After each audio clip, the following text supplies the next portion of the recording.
ভাই, জম্মু কাশ্মীর তো একেবারে ইতিহাস গড়ে দিল। রঞ্জি ট্রফি জিতে চ্যাম্পিয়ন। এইটা ওদের লাইফের প্রথম ট্রফি।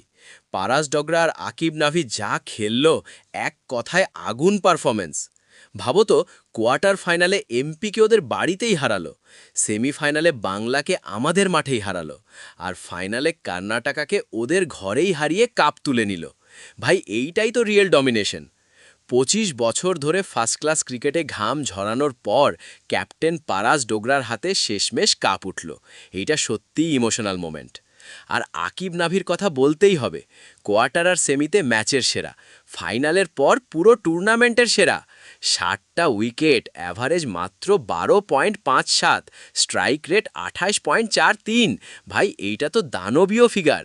এমন খেললে শীঘ্রই ওকে ভারতীয় টেস্ট দলে দেখা গেলে অবাক হওয়ার কিছু নেই। আর এই সাফল্যের পেছনে বড় হাত আছে বিসিসিআই এর সাপোর্টের। ২০২১ থেকে পুরো ব্যাপারটা সিরিয়াসলি শুরু হয়। জয় শাহ নিজে জম্মু গিয়ে ওদের অবস্থা দেখে গেছেন। তারপর থেকেই আর পিছনে তাকাতে হয়নি। এই জয়টা শুধু ট্রফি না ভাই, এইটা প্রমাণ যে ধৈর্য ধরলে আর লড়াই হাল না ছেড়ে দিলে একদিন